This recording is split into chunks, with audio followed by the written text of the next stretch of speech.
Shalom, selamat pagi Bapak Ibu Saudara sekalian. Saya ingin melihat tangan-tangan yang bersuka cita pada pagi hari ini. Beri tepuk tangan buat Tuhan kita. Haleluya. Seberapa banyak dalam seminggu ini mengalami pertolongan Tuhan? Ada amin? Haleluya. Terima kasih Tuhan kalau pada pagi hari ini kami dapat memiliki waktu dan kesempatan untuk kembali membawa korban syukur kami Tuhan. Melalui pujian dan penyembahan kami, biarlah ini dapat menjadi dupa yang harum, dapat menyenangkan hatimu. Terima kasih Tuhan, terima kasih Bapa.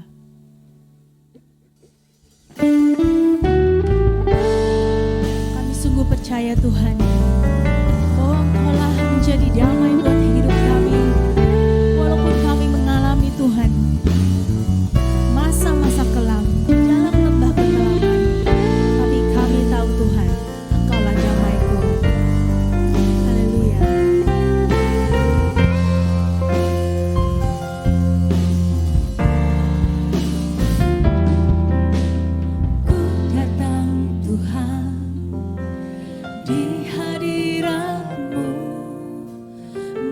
Curahkan isi hatiku, ku tahu Engkau punya kuasa, sanggup meneduhkan badaiku. Ku percayakan seluruh hidupku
saudara di tempat ini yang datang pagi hari ini menanti-nantikan jawaban Tuhan, menanti-nantikan mujizat dari Tuhan. Percayalah, waktunya Tuhan adalah waktu yang tepat. Ada amin? Tidak pernah terlalu cepat dan tidak pernah terlambat, itu sudah pasti. Satu hal yang kita tahu, bahwa Tuhan menjadi sumber damai kita. Damai sejahtera Allah yang melampaui segala akal akan memelihara hati dan pikiranmu dalam Kristus Yesus. Mari Bapak Ibu Saudara, saya undang untuk bagi berdiri. Kita nyanyikan kembali refnya, Kaulah damaiku. Kaulah damaiku yang memberi kekuatan di tengah semua yang harus ku lewati. Dalam damai-Mu ku percaya pertolongan tiba tepat.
Bapa yang sangat baik.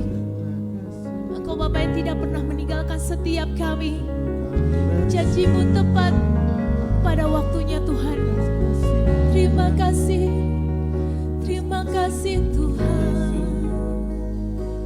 Oh, kami bersyukur Tuhan. Kami bersyukur Tuhan. Terima kasih Tuhan.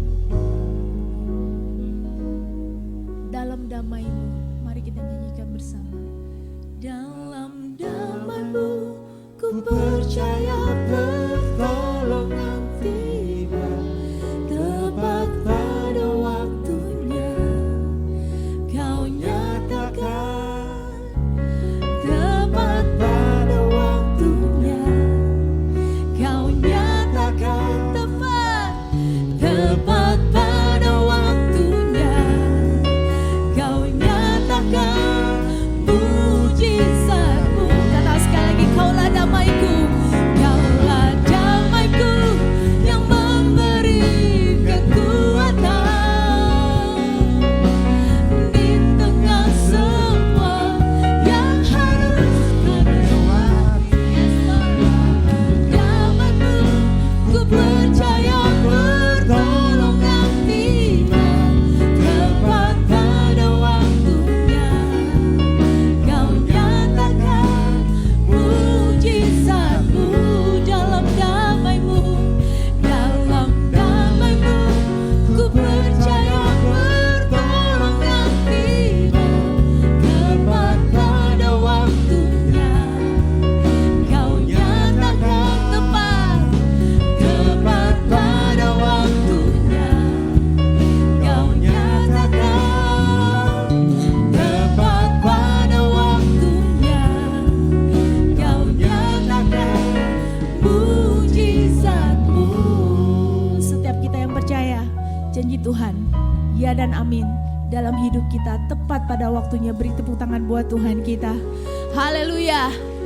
Kami mengamini Tuhan, kami mempercayai Tuhan, janji-Mu ya dan amin buat hidup kami. Biarlah kami Tuhan pada pagi hari ini lebih lagi dan lebih lagi Tuhan untuk memuji dan memuliakan nama-Mu. Hanya di dalam nama Tuhan Yesus, setiap kita yang siap untuk memuji Tuhan katakan amin. Haleluya. Berikan salam kanan kiri, katakan Tuhan Yesus baik. Saya senang melihat kamu pagi hari ini.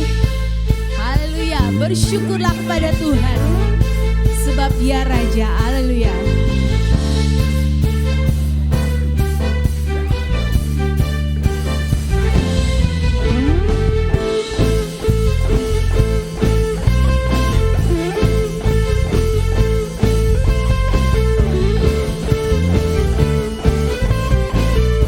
Mari kita katakan bersama, bersyukurlah.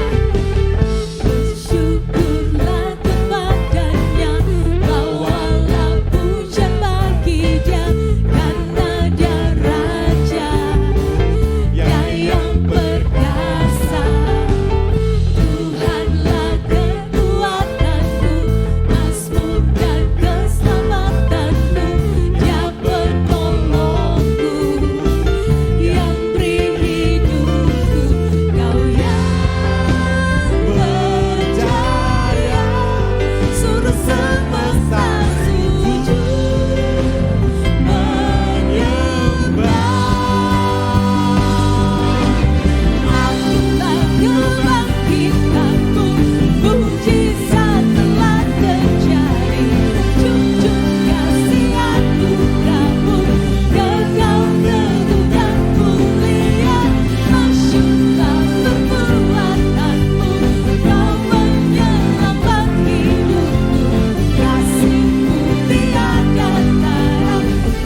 semesta sujud menyembah.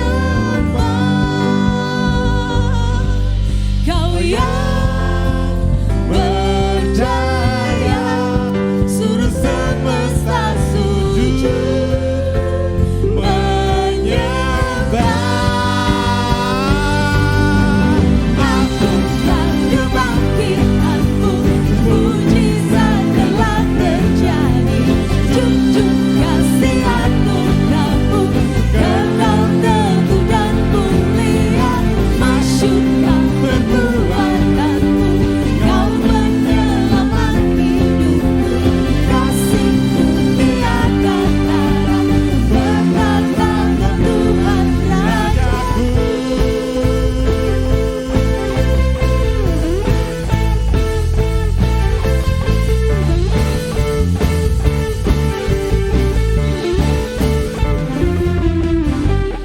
Haleluya, Engkau Tuhan, Raja kami Tuhan. Engkau dahsyat di dalam setiap kami, amin.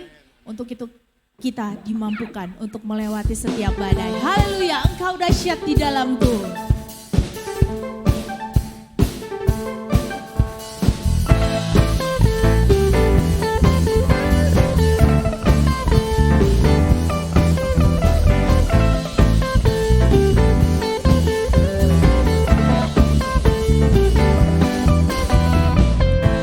Selalu percaya Kau Tuhan yang membuka jalan di saat tiada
Tuhan kita Tuhan yang dahsyat, amin.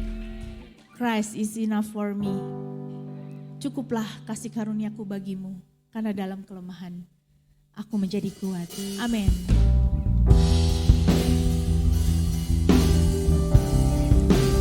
Yes Lord, kami mengakui Tuhan,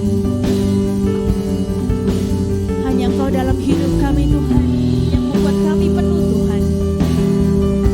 Amin.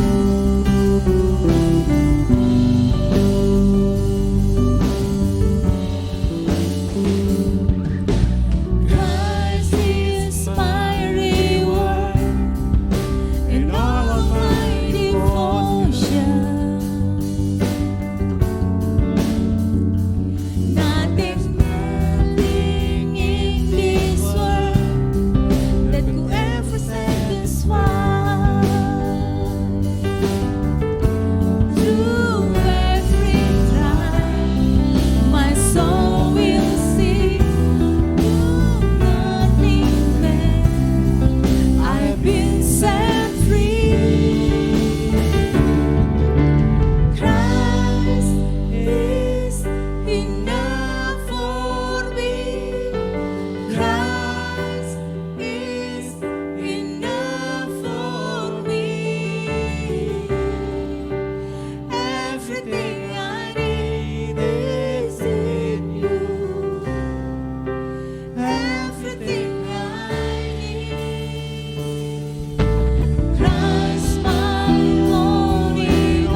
pengakuan kami Tuhan. Kami ingin mengikut-Mu, kami ingin mengiring-Mu Tuhan sampai akhir hidup kami. Dan kami tetap memilih Engkau dalam hidup kami. Karena kami tahu Tuhan, Engkaulah kekuatan buat kami Tuhan. Sebentar kami akan mendengarkan firman-Mu. Ajar kami Tuhan untuk duduk, diam, mendengarkan sabda firman-Mu. Dan bila firman-Mu itu dapat menjadi rema dalam hidup kami. Dan kami dapat menjadi pelaku-pelaku firman. Terima kasih Tuhan, terima kasih Bapa. Biarlah pujian dan penyembahan kami Tuhan menjadi dupa yang harum di hadapan Engkau dan menyenangkan hati-Mu. Terima kasih Bapa, terima kasih Tuhan. Kami siap untuk mendengarkan firman-Mu di dalam nama Tuhan Yesus. Setiap kita yang siap mendengarkan firman Tuhan katakan amin. Berikan kemuliaan bagi Tuhan kita dong. Haleluya. Shalom Bapak Ibu Saudara. Shalom. Ada sukacita amin. Bilang kanan kirimu, kamu keluarga aku di dalam Tuhan. Ayo. Amin. Sekali lagi, lebih keras lagi. Kamu keluarga aku di dalam Tuhan. Hari ini kita akan belajar bicara tentang keluarga. Ini minggu terakhir kita bicara tentang keluarga. Saya akan membahas topik yang belum dibahas, yaitu keluarga Allah sebagai tiang penopang. Jadi saudara itu keluarga atau jemaat Allah, kita adalah tiang penopang. Sama-sama katakan tiang penopang. Bilang kanan kirimu, kamu tiang penopang. Amin saudara, kita itu adalah tiang penopang. Kalau tiang penopang itu harus kuat. Amin saudara, harus kuat. Ya, ada satu statement, jangan rindu biar aku aja. Kalau rindu kamu gak kuat, biar aku aja katanya gitu ya. Tapi sebagai tiang penopang kita harus kuat. Gereja ini bisa kuat karena ada tiang penopang. Bangunan sebagai tubuh Kristus bisa kuat kalau ada tiang penopang. Amin saudara.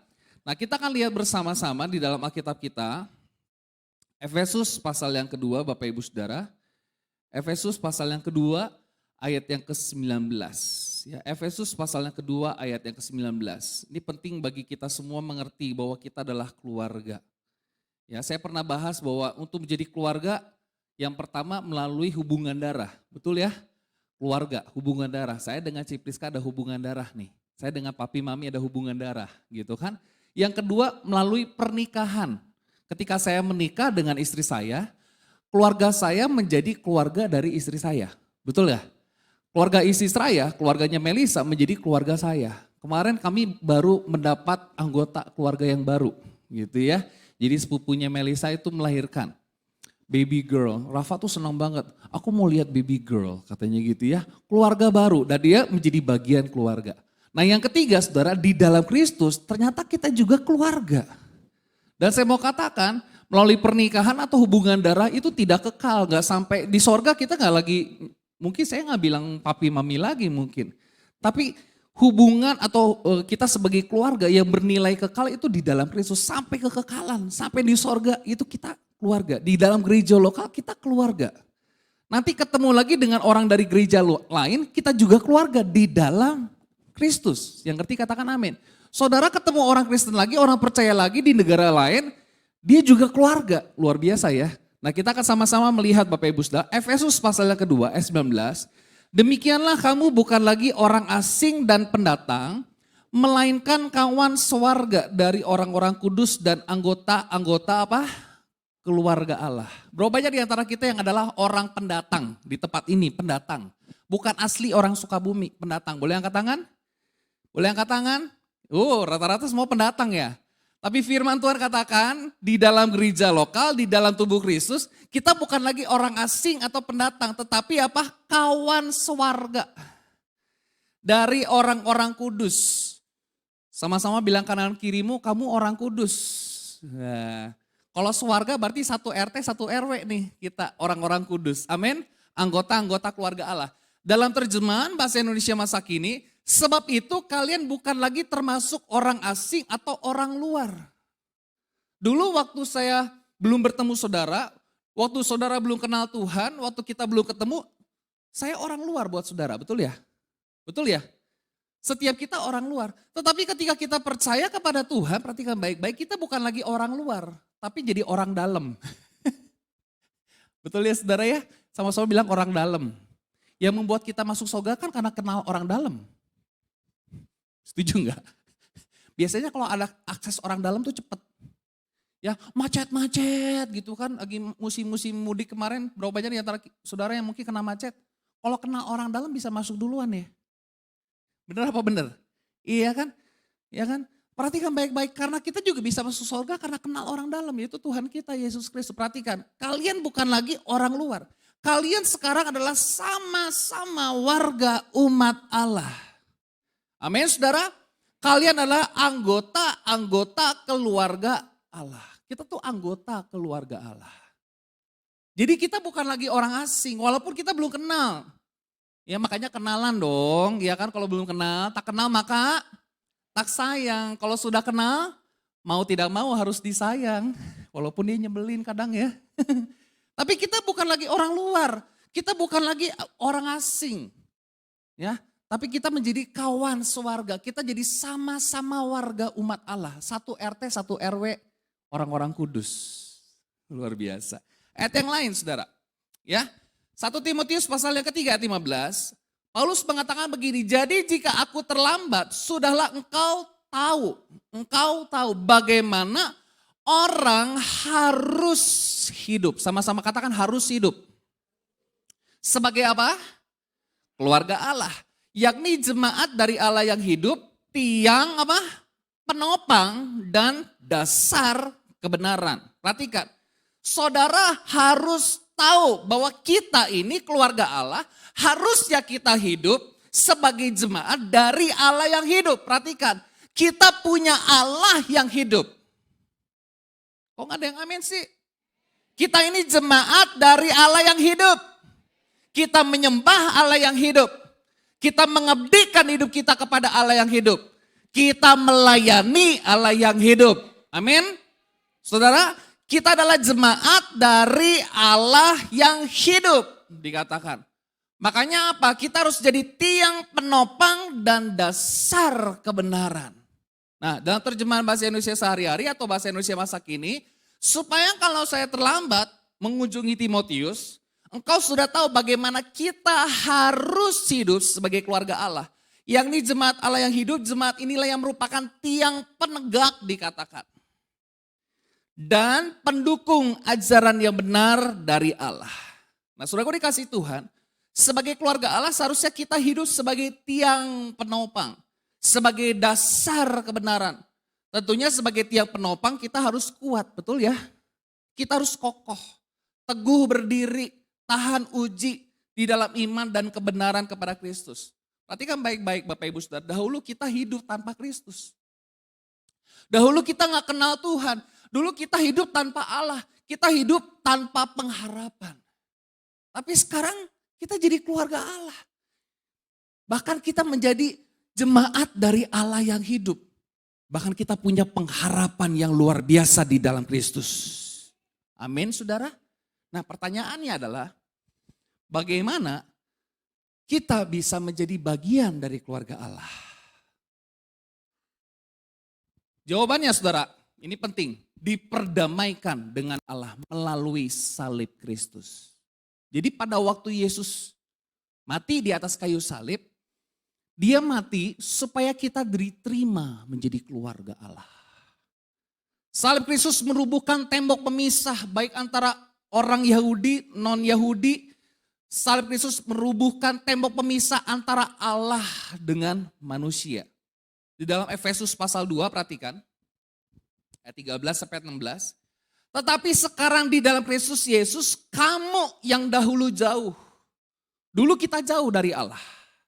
Jauh dari pengharapan, jauh dari hidup kekal, sudah menjadi dekat oleh darah Kristus. Amin saudara. Sudah menjadi dekat. Jadi yang mendekatkan kita apa? Salib Kristus, darah Kristus. Gereja kita namanya GBT, darah Yesus. Harusnya selalu dekat. Karena salib Kristus, darah Kristus itu menjadi magnet yang kuat saudara. Karena dialah ayat 14, damai sejahtera kita yang telah mempersatukan kedua pihak dan yang telah merubuhkan tembok pemisah yaitu perseteruan. Luar biasa loh. Makanya di dalam Kristus kita jangan bangun tembok. Not build the wall but build the bridge. Jangan bangun tembok, tapi bangunlah jembatan untuk kita bisa connect satu dengan yang lainnya. Yang ngerti katakan amin. Amin saudara. Gak boleh lagi ada sekat-sekat, gak boleh ada lagi tembok-tembok pemisah. Kamu orang Batak, sana orang Batak. Kamu orang Chinese, sana orang Chinese. Gak bisa. Karena di dalam Kristus, dia telah merubuhkan tembok pemisah. Yang namanya tembok pemisah dirubuhkan harus ada korban. Saudaraku dikasih tahu, Berlin Barat, Berlin Timur, waktu belum bersatu, ya Jerman Barat, Jerman Timur, waktu belum bersatu, mereka terpisah oleh satu tembok yang begitu panjang, begitu tebal. Bahkan banyak orang yang jatuh cinta nih, si cowoknya orang Jerman Barat, ceweknya orang Jerman Timur. Jadi ketemunya di tembok tuh, di atas tembok. Aku kangen banget deh sama kamu, ini tembok tapinya. Habis gimana dong, kita gak bisa ketemu dong. Tiap kali ketemu harus melewati tembok. Mungkin cowoknya manjat, aku kangen kamu. Setahun sekali mungkin ulang tahun gitu beliin kue ulang tahun tapi dari atas tembok. Tiup lilinnya, tiup lilinnya. Iya benar saudara. Bahkan sejarah mencatat banyak orang untuk berusaha melintasi tembok itu. Dan akhirnya mereka dengan kegerakan yang luar biasa bersatu hati tembok Berlin itu dirubuhkan. Tapi perhatikan. Menurut sejarah begitu banyak korban. Sama juga saudara, kita dulu terpisah dari Allah. Orang Yahudi dan non-Yahudi juga terpisah. Kita dulu terpisah, tapi karena Yesus mau mati buat kita, dia merubuhkan tembok pemisah itu. Yaitu perseteruan saudara. Makanya jangan bangun tembok lagi, jangan bikin perseteruan lagi. Coba aja suami istri kalau berantem, seperti ada tembok pemisah kan. Suami atau papahnya mau ngomong sama mamanya, pasti lewat siapa? Perantara, anaknya. Bilang tuh ke mama kamu, gue mau makan. Kan gitu, tembok pemisah. Iya kan?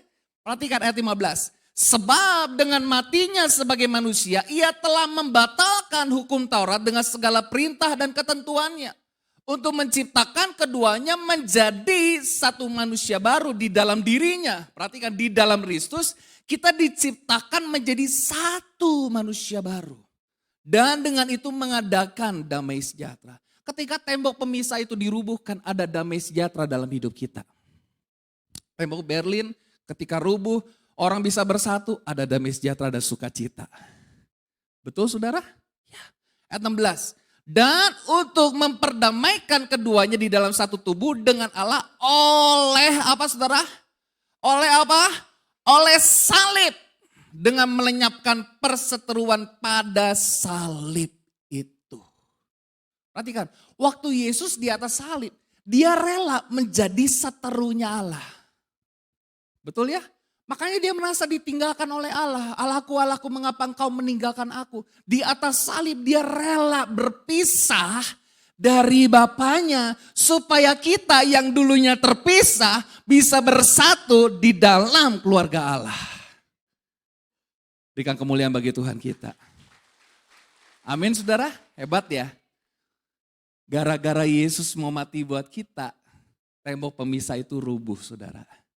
Kita lagi gak ada sekat. Makanya jangan bikin sekat di gereja.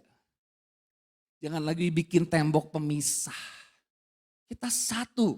Satu RT, satu RW, orang-orang kudus Bapak Ibu Saudara. Kita ini keluarga Allah. Amin.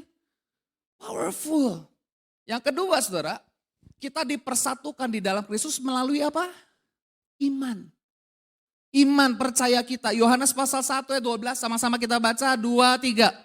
Tetapi semua orang yang menerimanya apa? Diberinya kuasa, dikatakan apa? Untuk supaya menjadi anak-anak Allah, yaitu mereka yang percaya dalam namanya. Dalam nama siapa? Dalam nama siapa? Dalam nama siapa? Yesus. Ketika kau terima Yesus sebagai Tuhan dan Juru Selamat, kau diberi kuasa menjadi anak-anak Allah. Bilang kanan kirimu, kamu anak Allah yang diberi kuasa. Amin saudara. Kita anak Allah yang punya kuasa. Terjemahan King James lebih tepat. But as many as receive him, to them gave he power to become the sons of God, even to them that believe on his name. Seberapa banyak orang yang menerima dia, diberinya kuasa menjadi anak-anak Allah. Kenapa seberapa banyak? Karena gak semua orang terima Yesus. Jadi kalau saudara hari ini bisa terima Yesus, bisa percaya kepada Tuhan, itu karena anugerah Allah yang memilih hidup saudara. Dan luar biasanya, kita bukan lagi orang jauh, orang dalam. Kita adalah anak-anak Allah. Makanya sesama anak Allah jangan saling menyakiti Bapak Ibu Saudara. Amin. Kita anak Allah. Luar biasa. Bahkan Paulus bilang gini kepada Timotius. Kepada Timotius, 1 Timotius 1 ayat 2. Anakku yang sah di dalam iman. Makanya ada istilah anak rohani. Itu bisa bagaimana? Iman. Sama-sama percaya, iman. Dikatakan anakku yang sah di dalam iman. Kasih karunia, rahmat dan damai sejahtera dari Allah Bapa dan Kristus Yesus Tuhan kita menyertai engkau. Perhatikan loh. Kalau kita anak rohani, ya, Bapa rohani kita akan mendoakan kita supaya apa?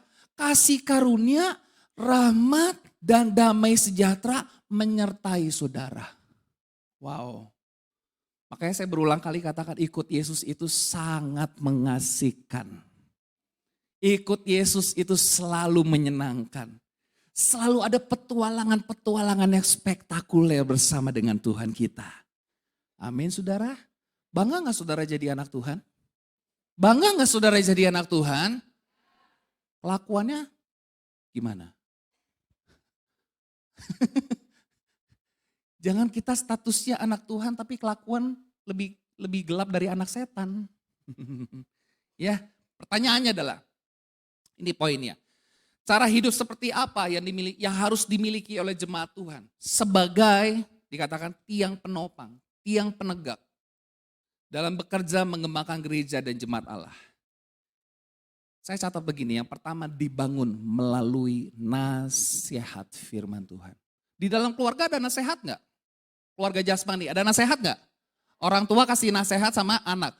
Bahkan kadang mungkin anak kasih nasihat kepada orang tua ya. Dibangun melalui apa? Nasihat firman Tuhan. 1 Timotius pasal 2 ayat 1a dikatakan pertama-tama aku menasehatkan. Saya coba cari di dalam Alkitab, nah gak perlu dibaca semua. Kurang lebih 9 kali Paulus menulis di dalam suratnya, aku menasehatkan. Baik kepada jemaat Tuhan di Roma, kepada jemaat Tuhan di Korintus, kepada jemaat Tuhan di Efesus, juga kepada suratnya kepada Timotius. Aku menasehatkan, aku menasehatkan, aku menasehatkan, aku menasehatkan. Supaya apa? Kita sebagai keluarga Allah, kita bisa menjadi tiang penopang. Bagaimana caranya? Dibangun melalui nasihat firman Tuhan. Kita harus hidup di dalam nasihat firman Tuhan. Gak ada lagi saudara patokan standar hidup kita. Standar hidup saudara bukan standar orang tua saudara. Tapi standar firman Tuhan. Yang ketiga katakan amin. Standar hidup kita bukan standar orang tua kita. Tapi standar hidup kita harus firman Tuhan. Makanya berulang kali Paulus bilang, aku menasehatkan, aku menasehatkan. Bahkan di dalam Roma pasal 5 ayat 14 dikatakan gini, saudara-saudaraku, aku sendiri memang yakin tentang kamu bahwa kamu juga telah penuh dengan kebaikan. Dan dengan segala pengetahuan dan sanggup untuk saling menasehati. Makanya kita perlu dipenuhi oleh kebaikan, perlu dipenuhi oleh pengetahuan, feel. Terjemahan New English Translation dikatakan, but I myself am fully convinced about you. Aku sangat yakin, my brother and sister, that you yourself are full of goodness. Penuh dengan kebaikan, feel, diisi dengan segala pengetahuan, and able to instruct one another. Instruct itu apa? Mendidik, menasehati, mengajar. Bagus nih kata menasehati. Menasehatkan dalam terjemahan Yunaninya adalah parakaleo. Dari parakaleo muncul kata parakletos. Roh Kudus. Parakaleo itu artinya to call near, memanggil dekat. Diundang, invoke, ya, convert. Jadi waktu kita menasehati, kita memanggil, dekat, convert. Harusnya nasihat itu membangun, harusnya nasihat itu meneduhkan, harusnya nasihat itu di dalamnya ada dorongan, ada semangat, ada doa di dalamnya, menasehatkan, parakaleo. Dan menarik, minggu pertama saya bahas saudara, family I-nya adalah instruction. Betul? Family I-nya adalah instruction. Di dalam keluarga jasmani ada didikan, ada nasihat. Di dalam keluarga Allah juga ada nasihat. Amin? Anak saudara kalau dididik, anak saudara kalau diajar, anak saudara kalau diarahkan menjadi anak yang luar biasa. Banyak kasusnya hari-hari ini ya, anaknya berantem terus. Udah berantem masih ditodong pistol lagi. Kenapa? Karena nggak instruct, karena nggak ada instruction, karena nggak ada didikan. Perhatikan, kalau di dalam keluarga jasmani ada didikan, ada nasihat, keluargamu luar biasa. Apalagi di dalam gereja, keluarga Allah, ada didikan, ada nasihat, kita bisa jadi tiang penopang. Amin. Amin saudara. Amin saudara. Saudara mau hidup di dalam nasihat firman Tuhan? Amin. Karena itu standar patokan hidup kita saudara. Kita lihat yang kedua. Dibangun melalui apa? Kehidupan doa. Rupanya di antara kita masih berdoa sampai hari ini. Di luar jam makan ya. Di luar jam makan. Oh aku doa pagi, doa makan pagi, doa makan siang. Memiliki kehidupan doa yang dinamis adalah sangat diperlukan sebagai anggota keluarga Allah saudara. Menaikkan permohonan kepada Tuhan, berdoa syafaat, menaikkan ucapan syukur. Seharusnya menjadi gaya hidup sebagai anggota keluarga Allah. Paulus bilang apa saudara? Perhatikan. 1 Timotius pasal 2 ayat 1-4. Pertama-tama aku menasihatkan naikkanlah permohonan. Doa syafaat dan ucapan syukur untuk semua orang. Untuk raja-raja dan untuk semua pembesar agar kita dapat hidup apa? Tenang dan tentram. Untuk apa sih kita berdoa? Berdoa untuk para pemimpin, berdoa syafaat untuk apa? Supaya kita dapat hidup tenang. Supaya kita hidup tentram. Dalam segala kesalehan dan kehormatan. Itulah yang baik dan yang berkenan kepada Allah, juru selamat kita. Yang menghendaki supaya semua orang diselamatkan dan memperoleh pengetahuan akan kebenaran. Perhatikan, ternyata doa-doa kita itu bisa membawa orang diselamatkan. Saya percaya hampir setiap minggu ada jiwa baru di tempat ini karena ada ibadah doa yang masih dihadiri oleh jemaat Tuhan. Amin saudara. Saya percaya gereja yang bertumbuh adalah gereja yang suka berdoa. Gereja yang bertumbuh adalah gereja yang suka berdoa. Saya merindukan doa malam bisa segini banyaknya saudara. Kayaknya susah banget gimana gitu. Saya pernah cerita sama saudara, saya pernah ikut doa malam. Di salah satu gereja di Tangerang.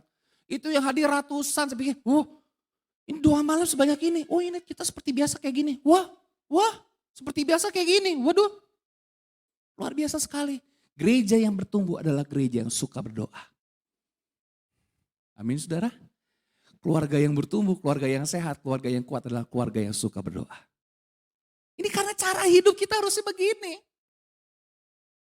Mari Bapak Ibu Saudara kasih Tuhan, kita bangun kegerakan doa. Ambil bagian. Sama-sama ambil bagian. Yakobus pasal 5 ayat 16b. Sama-sama kita baca ya, 2-3. Doa orang yang benar. Bila dengan yakin didoakan, kurang keras. Sangat apa? Sangat besar kuasanya. Apa? Sangat besar kuasanya. Apa lagi saudara? Sangat besar kuasanya. Doa orang Kristen ditulisnya. Doa orang yang suka bergereja. Bukan, doa orang yang benar. Pastikan saudara dan saya adalah orang benar yang hidup dalam kebenaran. Doa saudara bila dengan yakin didoakan sangat besar kuasanya. Sangat besar khasiatnya. Alias apa? Mujarab. Obat ini mujarab. Kita kan suka ini ya, tergoda untuk beli. Oh obat ini mujarab loh, bisa menyembuhkan. Obat ini mujarab loh, bisa bikin kamu langsing. Oh gitu ya, gue beli deh. Yang mujarab-mujarab itu dicari saudara. Makanya kalau orang yang doanya luar biasa itu pasti menjadi pendoa yang luar biasa. Mari saudara, kuncinya apa? Orang yang benar. Doa orang yang benar. Bukan doa orang yang rajin ke gereja. Orang rajin ke gereja belum tentu hidup benar. Tapi kalau orang yang benar pasti dia rajin beribadah kepada Tuhan. Yes. Doa orang yang benar bila dengan apa? Yakin didoakan. Sangat besar kuasanya. Haleluya. Saudara mau jadi orang benar? Yang hidup benar? Perhatikan, kalau engkau orang benar yang hidup benar. Doamu powerful. Karena doa sanggup mengubahkan hidup kita. Doa juga sanggup mengubahkan keadaan kita. Efesus pasal 6. Sebenarnya banyak ayat tentang doa, tapi saya beberapa aja. Sama-sama lagi baca yuk, 2, 3. Dalam segala doa dan permohonan, berdoalah setiap waktu di dalam roh dan berjaga-jagalah di dalam doamu itu dengan permohonan yang tak putus-putusnya untuk segala orang kudus. Orang kudus itu apa? Orang-orang percaya. Keluarga Allah. Dalam segala doa dan permohonan berdoalah seminggu sekali Bapak Ibu Saudara. Setiap waktu. Tuhan mau kita berjaga-jaga setiap waktu. Saya pernah kasih tahu, hari ini kau berdoa dan berjaga-jaga, besok engkau berdoa dan berjaga-jaga, besoknya juga engkau berdoa dan berjaga-jaga, besoknya engkau berdoa dan berjaga-jaga. Setiap waktu. Kalau engkau hidup benar, doa berjaga-jaga setiap waktu. Wih, powerful doamu saudara. Amin. Ayat yang lain, Kolose pasal 4 ayat 3. Paulus bilang begini, berdoa jugalah untuk kami kepada jemaat Tuhan di Kolose. Supaya Allah membuka pintu untuk pemberitaan kami. Jadi doa itu sanggup membuka pintu yang tertutup. Amin.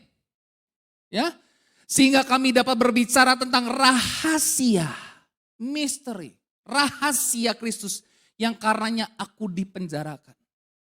Jadi kalau saudara juga mendoakan kami hamba-hamba Tuhan, supaya Allah membuka pintu untuk pemberitaan kami. Supaya firman Tuhan yang disampaikan itu rahasia Kristus selalu baru saudara dengar. Rahasia Kristus. Perhatikan, berdoa itu sanggup membuka pintu yang tertutup. Mungkin hari-hari ini kau merasa pintu-pintu di depanmu tertutup. Pintu masa depan, pintu berkat, pintu pertolongan, pintu mujizat, pintu pemberitaan, pintu pelayanan, dan lain sebagainya. Berdoa, Allah sanggup membuka pintu yang tertutup. Kalau Tuhan sudah buka, tidak ada yang sanggup menutupnya kembali. Amin saudara? Ya. Tapi kalau Tuhan sudah tutup, gak ada yang bisa buka. Setuju ya? Nuh ketika masuk dalam bahtera Alkitab mengatakan Allah yang nutup pintu siapa?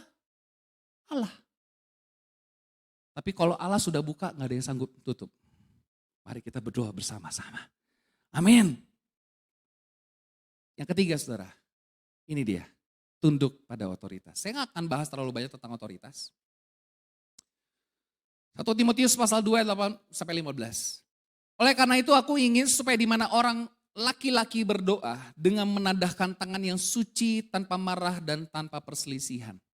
Demikian juga hendaknya perempuan, hendaklah ia berdandan dengan pantas, dengan sopan dan sederhana, rambutnya jangan berkepang-kepang, jangan memakai emas atau mutiara ataupun pakaian yang mahal-mahal. Tetapi hendaklah ia berdandan dengan perbuatan baik, seperti yang layak bagi perempuan yang beribadah. Ayat 11, seharusnya lah perempuan berdiam diri dan menerima ajaran dengan patuh. Aku tidak mengizinkan perempuan mengajar dan juga tidak mengizinkan yang memerintah laki-laki. Hendaklah ia berdiam diri karena Adam yang pertama dijadikan, kemudian barulah Hawa. Lagi pula bukan Adam yang tergoda, melainkan perempuan itulah yang tergoda dan jatuh ke dalam dosa.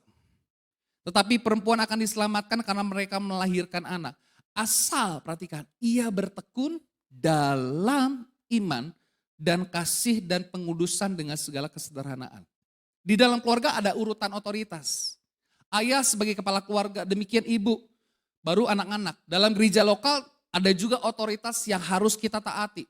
Nah, Paulus lagi ngomong apa sih di dalam ayat yang tadi, ayat 11 ke bawah? Yang dimaksud oleh Paulus adalah bahwa dalam jemaat Tuhan, jika seorang wanita tidak diperbolehkan mengambil alih kepemimpinan dalam gereja lokal, di mana di dalam gereja lokal tersebut sudah ada laki-laki yang ditunjuk sebagai pemimpin.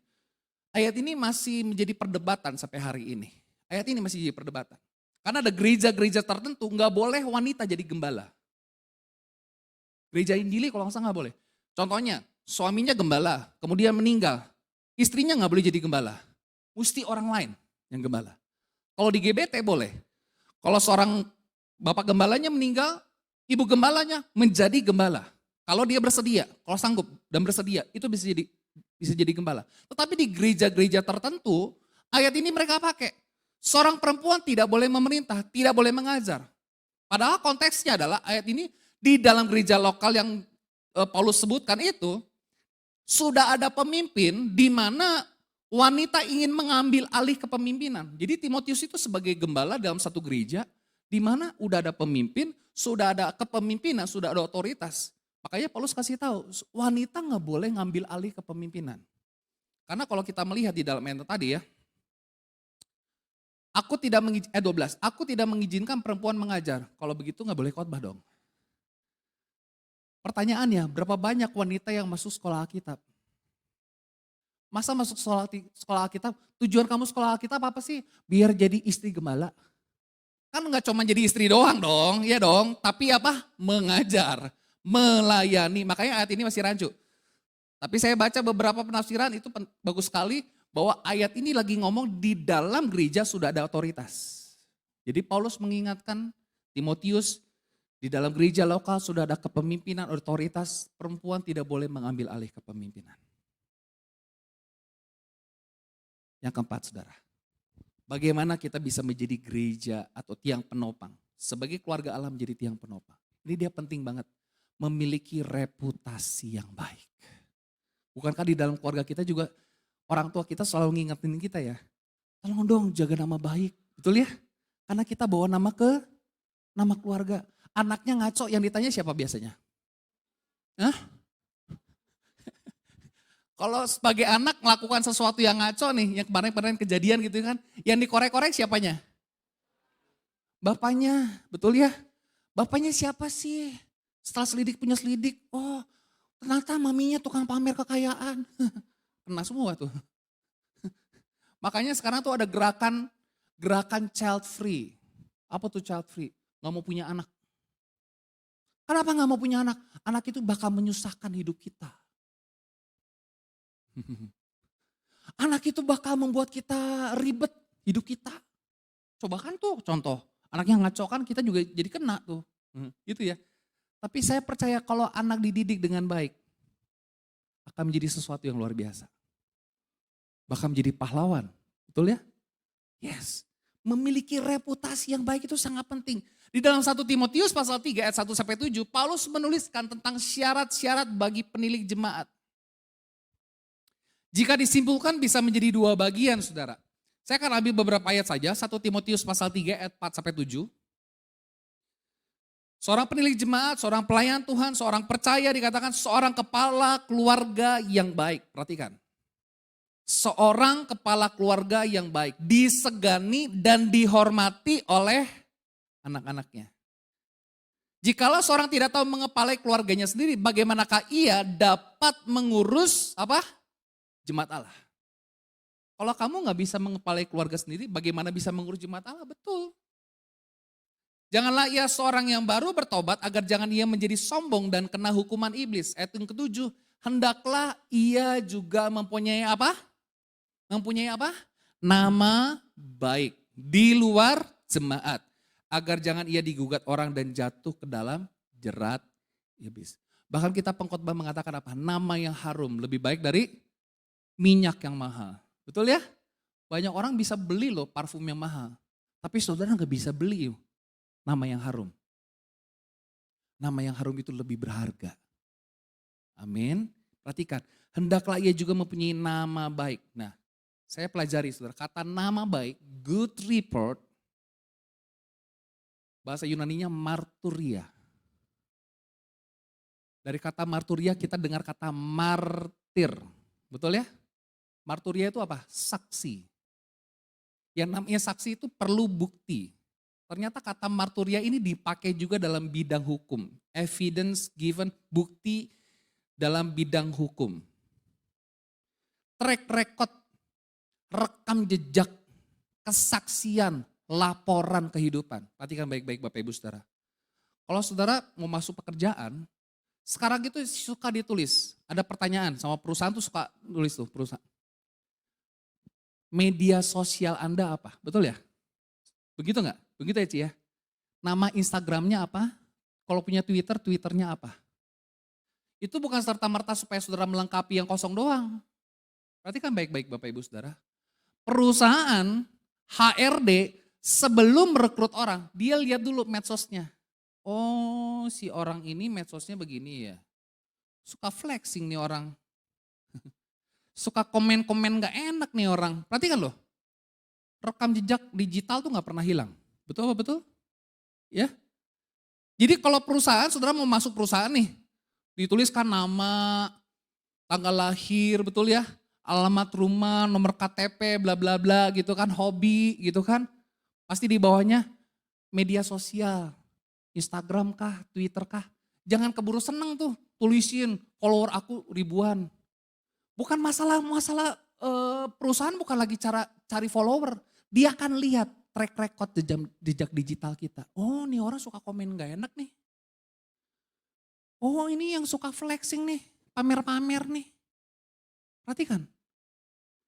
Jadi kalau saudara gak dipanggil, mungkin saudara pun berqualified, tapi mungkin saudara perhatikan dulu rekam jejak digital saudara gimana, betul ya Cipriska ya? Saya pernah melihat itu perusahaan-perusahaan dia akan, wah track, lihat nih, dia pernah komen apa, dia pernah ngomong apa. Dilihat saudara, semuanya dilihat, ada rekam jejak.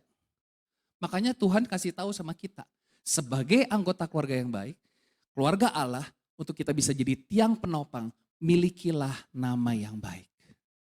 Milikilah reputasi yang baik. Saya mau kasih tahu Bapak Ibu Saudara, membangun reputasi yang baik itu butuh bertahun-tahun. Betul Bapak betul? Tapi menghancurkannya cuma satu kali peristiwa loh. Bangun reputasi yang baik, nama baik itu butuh waktu bertahun-tahun. Disimpulkan menjadi dua. Memiliki reputasi yang baik intern, di dalam keluarga, di dalam gereja lokal.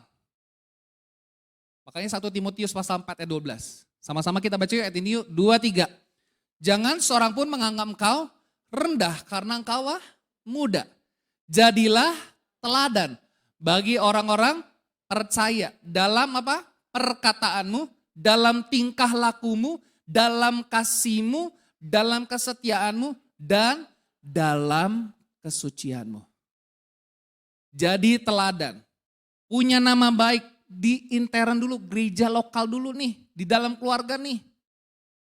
Paulus bilang kepada Timotius, kalau kamu gak mau dianggap rendah, ini kuncinya, jadilah teladan.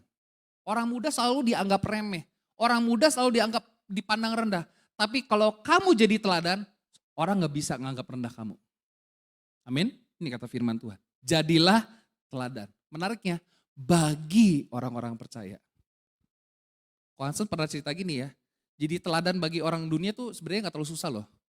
Contoh, saudara punya kumpul nih sama teman-teman nih. Teman-teman saudara ngerokok 1 hari 3 bungkus. Teman-teman saudara ya, saudara ngerokok 1 hari 1 batang. Itu udah jadi teladan loh.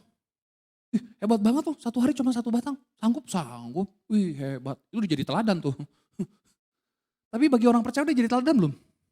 Contoh lagi, kumpul sama teman-teman saudara suka ngomong kasar. Sehari 30 kali ngomong kasar. Saudara cuma sehari 3 kali ngomong kasar. Bagi orang dunia udah jadi teladan belum? Udah jadi teladan loh. Ya lumayan lah udah jadi teladan lah. Teman kamu 30 kali, kamu 3 kali. Ya lumayan lah ya. Hebat, hebat banget. Tapi perhatikan, firman Tuhan kasih tahu sama kita, jadi teladan bagi orang percaya. Tuhan kasih level lebih lagi saudara. Dalam perkataan. Saya pernah masuk sekolah Kristen. Sama teman-teman saya waktu itu, kita kunjungan. Orang Kristen nih, sekolah Kristen, rata-rata Kristen dong, ya kan. Sekolah Kristen gitu kan. Yang satu manggil temannya, nyet, sini nyet. Si temennya masih noleh lagi, mau lagi dipanggil nyet. Anjing. Yang satu manggil monyet, yang satu manggil anjing. Entah kenapa dua-duanya noleh. Itu sekolah Kristen loh. Sekolah Kristen loh. Aneh loh. Saya bilang, kok bisa ya? Padahal sekolah Kristen loh. Bahkan kampus saya sendiri, alma mater saya sendiri. Yang di Bandung, saya gak perlu sebut lah ya. Sekolah Kristen. Di kosan saya rata-rata kebanyakan orang Kristen. Tapi tiap Rabu malam dugem, mabok. Untung maboknya gak gini. Ku mau cinta Yesus. Tapi sekolah Kristen, kampus Kristen. Teman-teman saya rata-rata Kristen. Tapi tiap Rabu malam dugem, mabok. Coba, udah jadi teladan belum? Bagi orang percaya loh, standarnya loh Bapak Ibu Saudara. Dalam perkataan, tingkah laku. Makanya saudara sebagai orang percaya, coba lihat medsos saudara. Saudara komen apa? Sudahkah kita jadi berkat melalui perkataan kita, melalui jempol kita, melalui tingkah laku kita, kita sudah bahas tentang attitude. Dalam kasih kita, dalam kesetiaan kita. Orang dunia punya prinsip gini, kalau kamu jahat, aku akan jahat. Bisa lebih jahat lagi. Kalau kamu baik, aku bisa lebih baik lagi. Kalau dia baik, kamu bisa lebih baik lagi, itu udah jadi teladan loh. Tapi kalau dia jahat, kamu bisa lebih jahat, bagi orang dunia itu jadi teladan loh. Tapi bagi orang percaya udah jadi teladan belum? Belum. Harusnya bagaimana? Walaupun kamu jahat, aku tetap baik sama kamu. Standarnya beda. Sebagai orang percaya. Amin saudara. Dalam kesetiaan. Minggu kemarin ya, papi ngomong selingkuh, selingan indah, keluarga utuh. Padahal sekali berpaling, keluarga runtuh saudara. Selingkuh. Bagi orang dunia punya istri 3 gak apa-apa. Bagus. Bahkan teman saya bilang gini, kenapa sih jadi orang Kristen cuma boleh istri punya 1, kita bang boleh 3 loh. Oh gitu. Terus saya bilang gini, 1 aja repot apalagi 3. Pengeluaran lebih banyak. Ya juga ya. Nah saudara dikasih Tuhan setia dalam kesetiaan kita, loyal dalam kesucian kita. Mulailah jadi berkat di tengah-tengah orang-orang percaya. Amin. Di dalam gereja lokalmu. Di dalam keluargamu. Makanya saya pernah katakan gini. Waktu itu komsel ya. Dulu waktu saya belum punya istri dan punya anak.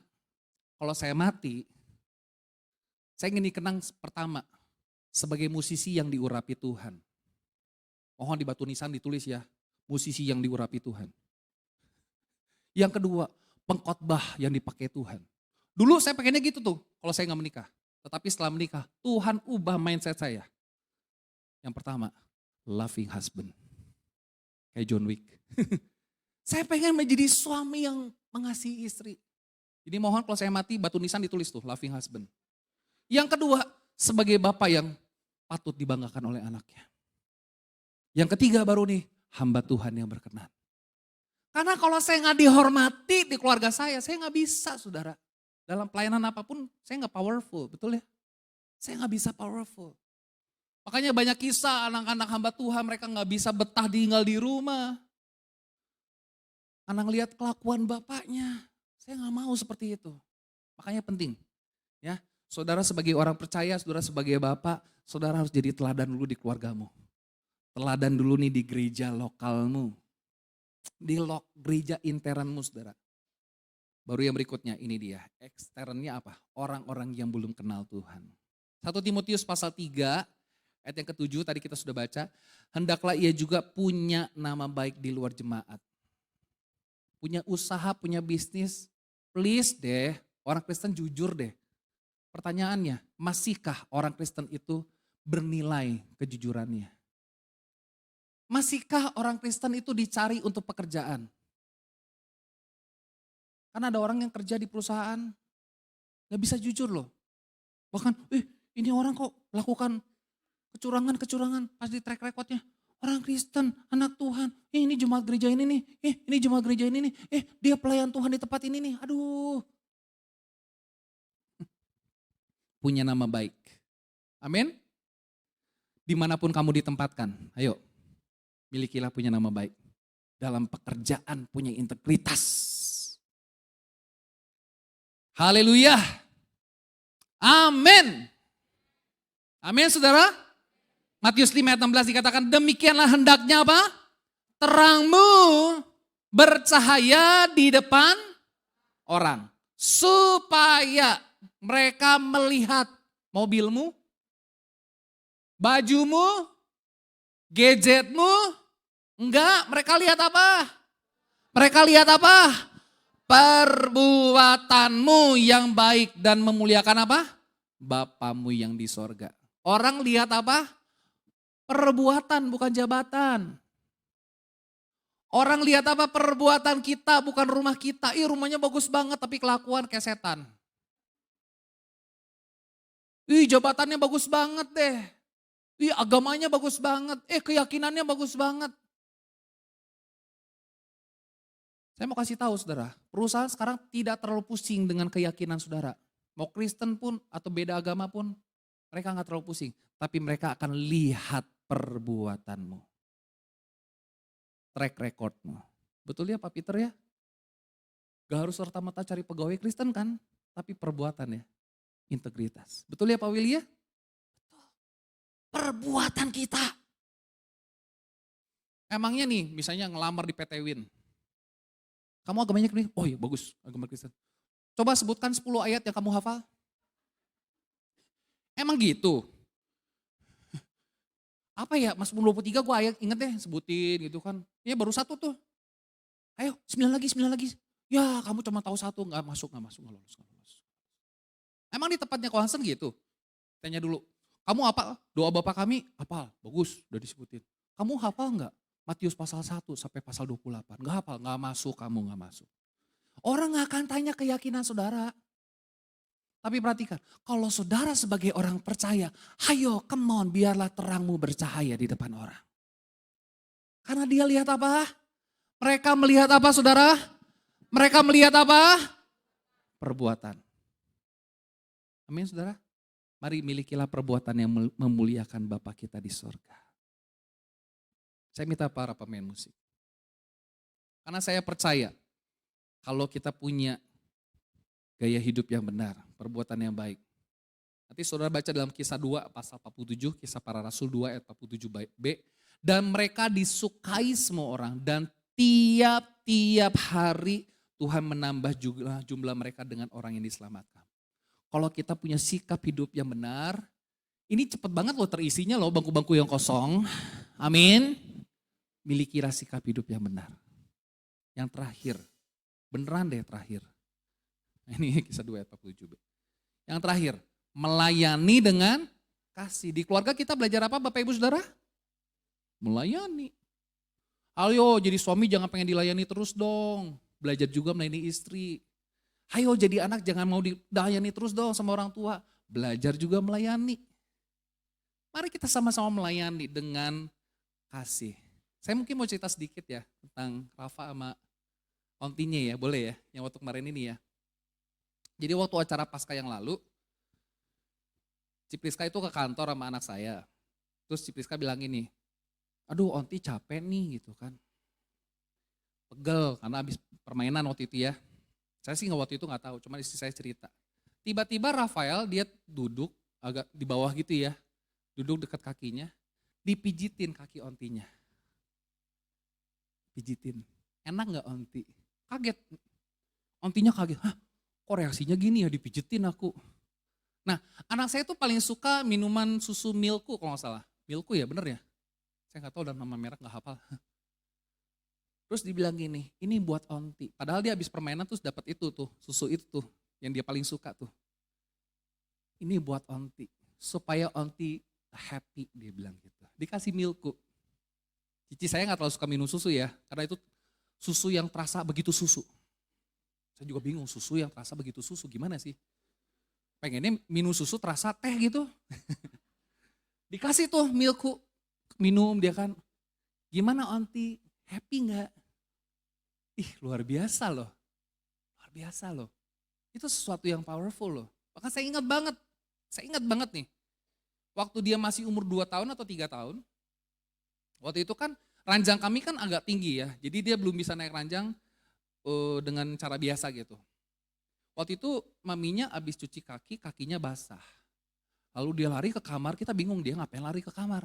Dia lari ke kamar, dia kakinya jadi ada depannya ada lemari baju untuk jadi tumpuan untuk dia bisa naik ranjang gitu kan. Tek, tek. Ambil tisu 2 lembar, balik lagi ke maminya dilapin kaki yang basah.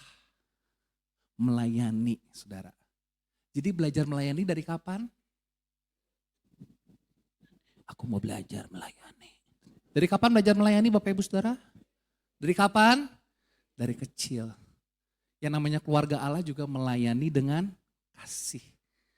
2 ayat terakhir. 1 Timotius pasal 3 ayat 13 dikatakan, karena mereka yang melayani dengan baik, beroleh kedudukan yang baik sehingga dalam iman kepada Kristus Yesus mereka dapat bersaksi dengan leluasa. Galatia pasal 5 ayat 13 sama-sama kita baca 2, 3. Saudara-saudara, memang kamu telah dipanggil untuk merdeka. Tetapi janganlah kamu mempergunakan kemerdekaan itu sebagai kesempatan untuk kehidupan dalam dosa. Melainkan apa? Layanilah seorang akan yang lain oleh kasih. Kalau kita lakukan ini saudara, kita bisa jadi keluarga Allah menjadi tiang penopang bagi bangunan tubuh Kristus. Tuhan Yesus berkati setiap kita. Berikan kemuliaan bagi Tuhan kita. Haleluya. God bless you all. Kita akan menyanyikan pujian lagu zaman dulu. Ku cinta keluarga Tuhan. Bisa dong? Yuk, mari kita bagi berdiri yuk. Boleh nanti PowerPoint ya. Lagunya ditampilkan. Mungkin kalau generasi next gen gak hafal, apa tuh lagu apa? Lagu apa tuh? Taunya lagunya Planet Shaker ya. Cinta keluarga Tuhan gak tahu. Yuk.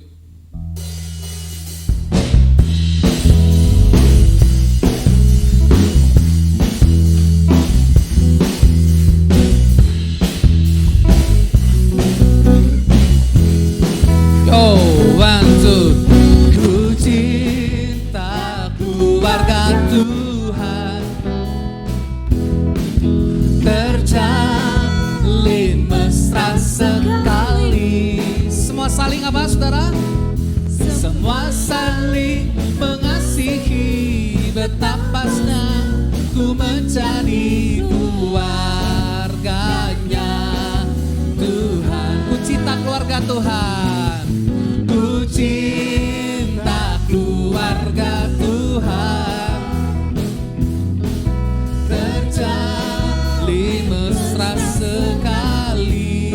Katakan semua saling mengasihi, semua saling mengasihi, betapa senang ku menjadi keluarganya Tuhan. Ku kasihi kau, ku kasihi kau dengan kasih Tuhan. Ku kasih kau dengan kasih Tuhan. Coba lihat kanan kirimu. Ku lihat di wajahmu kemuliaan Bapa. Ku kasih kau dengan kasih. Ku kasih kau dengan kasih Tuhan. Ku kasihi kau dengan kasih Tuhan. Ku kasih kau dengan kasih Tuhan. Coba lihat kanan kirimu, lihat ada apa saudara di wajahnya? Di wajahmu, amin. Kemuliaan Raja. Ku kasih kau dengan kasih Tuhan. Dalam Kristus kita bersaudara. Dalam Kristus kita bersaudara. Amin saudara. Dalam Kristus kita bersaudara. Dalam Kristus kita bersaudara.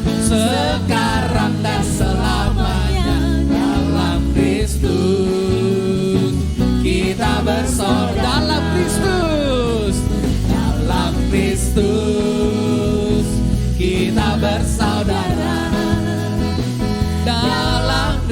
Kristus kita bersaudara. Dalam Kristus kita bersaudara, sekarang dan selamanya. Dalam Kristus ku kasihi kau, kita bersaudara. Ku kasihi kau dengan kasih Tuhan. Ku kasihi kau dengan kasih Tuhan. Amin. Ku kasihi kau dengan kasih Tuhan. Ku lihat di wajahmu. Coba lihat ada kemuliaan Raja. Amin. Ku kasihi kau dengan kasih Tuhan. Lagi ku kasihi kau jemaat Tuhan. Ku kasihi kau dengan kasih Tuhan. Ku kasihi kau dengan kasih Tuhan. Ku lihat di wajahmu kemuliaan Raja. Ku kasihi kau dengan kasih Tuhan. Haleluya. Bilang kanan kirimu, dalam Kristus kita bersaudara. Amin. Yuk mari kita saling membangun, saling mengasihi. Amin. Mari kita jadi jemaat Tuhan, keluarga Allah sebagai tiang penopang. Dibangun melalui nasihat firman Tuhan, kita dibangun melalui kehidupan doa kita, punya nama baik saudara, kita menjadi kesaksian, kita tunduk pada otoritas dan yang terakhir kita melayani dengan kasih. Mari kita berdoa. Kami bersyukur pagi hari ini kami boleh kembali dengar firman Tuhan, mengingatkan kami, mengajar kami menjadi keluarga Allah sebagai tiang penopang. Biarlah setiap kami hidup Tuhan, untuk kami terus dibangun melalui nasihat firman Tuhan, melalui kehidupan doa, kami tunduk pada otoritas, punya nama baik, dan kami melayani dengan kasih. Sehingga kami boleh jadi tiang penopang bangunan tubuh Kristus, boleh terus dibangun, jadi keluarga Allah yang saling membangun, saling melayani, saling mendukung, saling support, saling menasehati, saling menguatkan di dalam iman kepada dan kebenaran kepada Tuhan.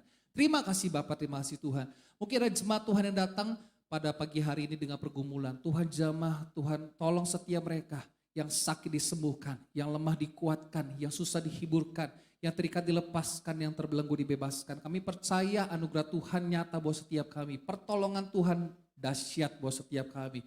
Kami mau berkata dengan iman kami Tuhan bahwa kami diberkati Tuhan, kami ditolong Tuhan, kami disertai Tuhan. Terima kasih Bapak, sebentar kami akan memberikan persembahan, berikan kepada kami hati dengan penuh sukacita untuk berikan yang terbaik. Hamba-Mu sudah berhenti berkata-kata, Roh Kudus terus memberikan, terus berbicara dalam setiap kehidupan kami supaya kami boleh melakukan firman Tuhan. Di dalam nama Yesus kami berdoa dan mengucap syukur ya masih Tuhan sama-sama katakan. Amin. Silakan duduk Bapak Ibu Saudara.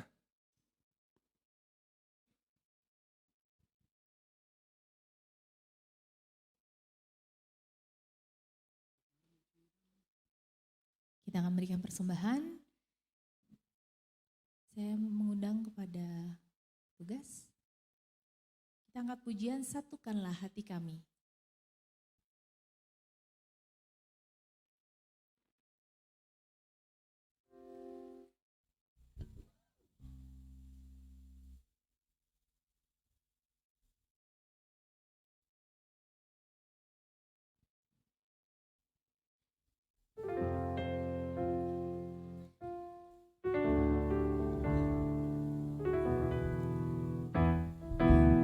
Hati kami untuk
kasih untuk persembahan yang sudah diberikan. Tuhan Yesus akan memberkati dengan berlimpah. Kita akan mendengarkan Sunday News.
Pertemuan kita menyanyikan pujian terakhir. Haleluya, Kau Allah yang besar. Haleluya, Kau mulia. Namamu, kuasamu, kasih-Mu kekal. Kau yang layak ditinggikan. Haleluya, Kau Allah yang besar. Haleluya, Kau mulia. Namamu, kuasamu, kasih-Mu kekal. Kau yang layak ditinggikan.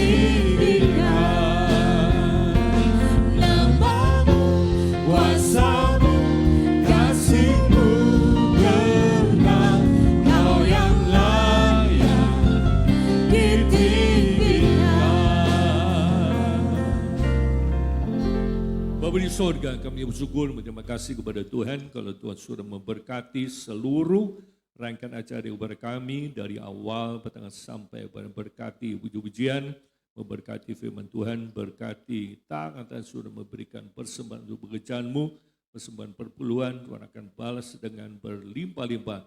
Berkati saudara kami yang sudah melayani, baik sebagai worship leader, singer, pemain musik, petugas sisi penyampul tamu, petas kolektan, bahkan kami semua yang hadir, kuatkan kami dan teguhkan kami, supaya kami sebagai umat Tuhan, sebagai warga kerajaan sorga, kami boleh membina keluarga kami dengan baik, karena keluarga-keluarga itu akan menjadi tiang penopang dalam gereja Tuhan.